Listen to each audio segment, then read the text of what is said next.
Pride and the Stonewall Riots. The Stonewall Riots and its connection to pride. For my informative speech, I've decided to talk about something that is important to me and many others in the LGBTQIA plus community. I hope you will listen with an open heart and open mind.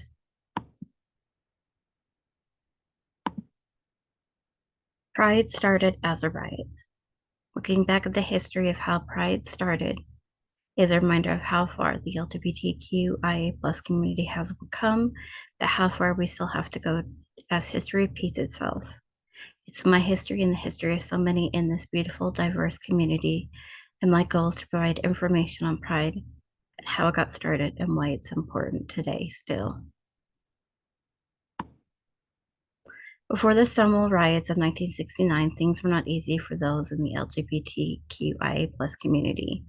Many hated who they were, and those that were out were set up for homophobic slurs, police raids, and even subjected to violent attacks either by citizens or police, even being arrested for who they were themselves, and in some cases, lobotomies would be performed or even conversion therapy would happen on these people.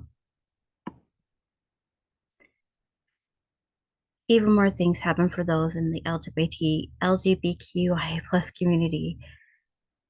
New York became a sanctuary of some sorts for the community, but still wasn't easy. To survive, some committed petty theft and others questionable crimes to just survive, while others took the more somber and tragic route of ending their own lives. However, we can't talk about Pride without mentioning those of color who had the added pain of racial slurs and attacks that were tied into the homophobic attacks. They're important to the story and should be included.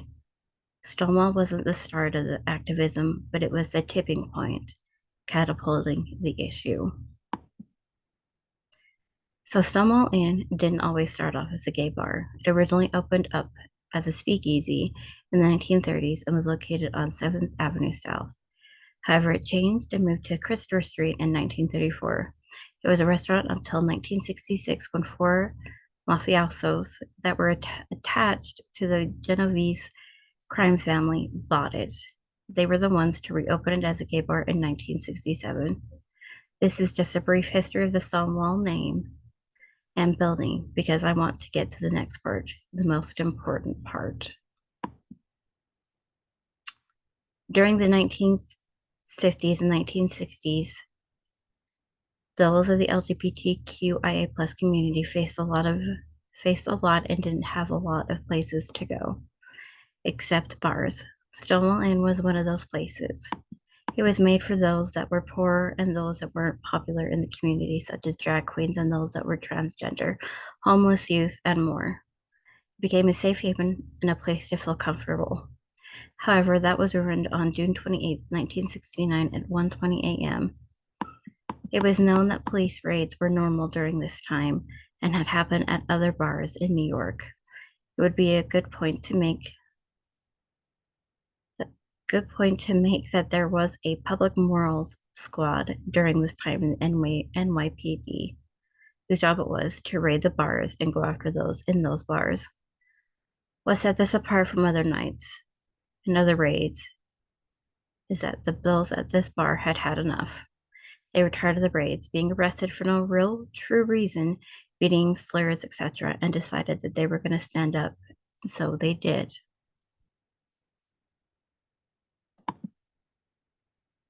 This all started when four plainclothes officers in suits, two patrol officers, and then Detective Charles Smythe and Deputy Inspector Seymour Pine made it to Stonewall Inn.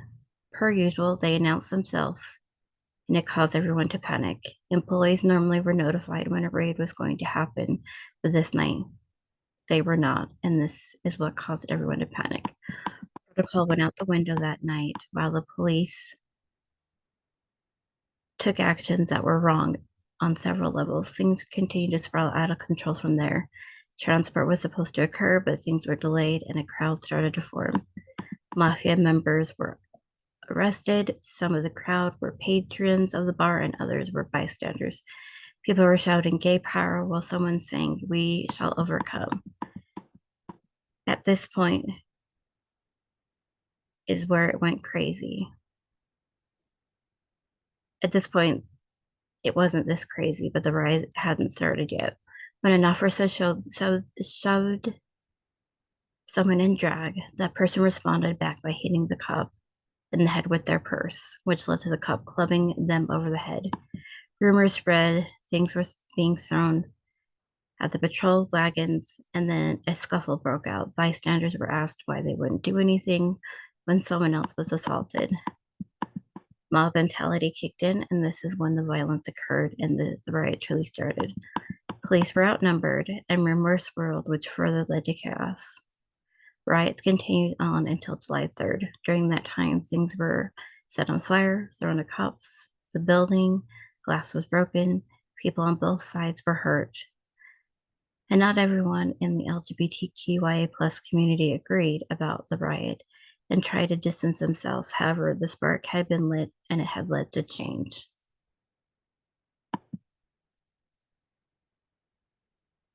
There were organizations that formed after the Stonewall riots, from Gay Liberation Front and Gay Activists Alliance, even those for the trans community, which deserves much more spotlight. We can't talk about Pride and the Stonewall riots without mentioning Marsha P. Johnson and Sylvia Rivera. They're important to history of Pride, but also important to the history of LGBTQIA plus community. They founded STAR, which is Street Transvestite Action Revolutionaries organization, as a way to help trans people who did not seem to be represented in the other organizations at that time. They were drag queens and transgender right activists, and they paved the way for the community today. They gave shelter to those in need as well during this time.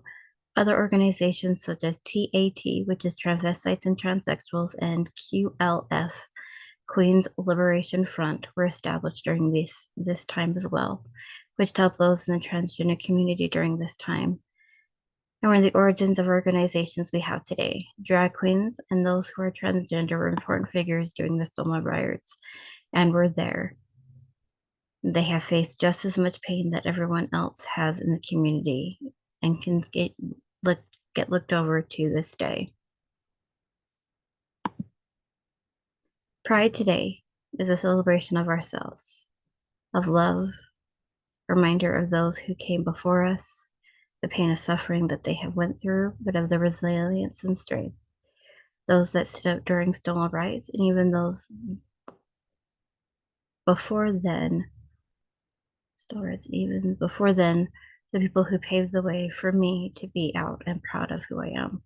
It's a way for us to stand up for ourselves and the discrimination that we still face today. What Pride means today is a celebration of love, who we are, and overcoming the painful past. Pride allows healing and growth as well. Pride is change. Today, things are different than what they were before Pride, but change is still needed to protect us because we are vulnerable again. Pride is just as important as it was when it started a year after the Stonewall riots. The community is vulnerable in our society today, especially those who are transgender. Anti-trans and anti-LGBTQI plus bills are being passed in several states and has put the community at risk, falsely claiming someone as a part of the community when they are not, puts people at risk of harm or even death as well. Drag queens are being labeled as dangerous, and drag queen book readings are being canceled, even put at risk, with extremist groups showing up. The list of everything negative could go on, but this is to show why Pride and Pride Month is important. We shouldn't have to be afraid or hide who we are because of society or politicians blaming us as bad or dangerous or evil. We are human, and underneath it all, we are all the same. The skeleton inside of us is all the same. It's the outside that's different. In the end, we should know about the pain that the LGBTQIA plus community went through, continues to go through, but how resilient we are, that we continue to fight for equal right no matter what comes at us. As well, we should all learn to love each other, because isn't that one of the greatest commandments, to love our neighbors? that it should include everyone, not just the few.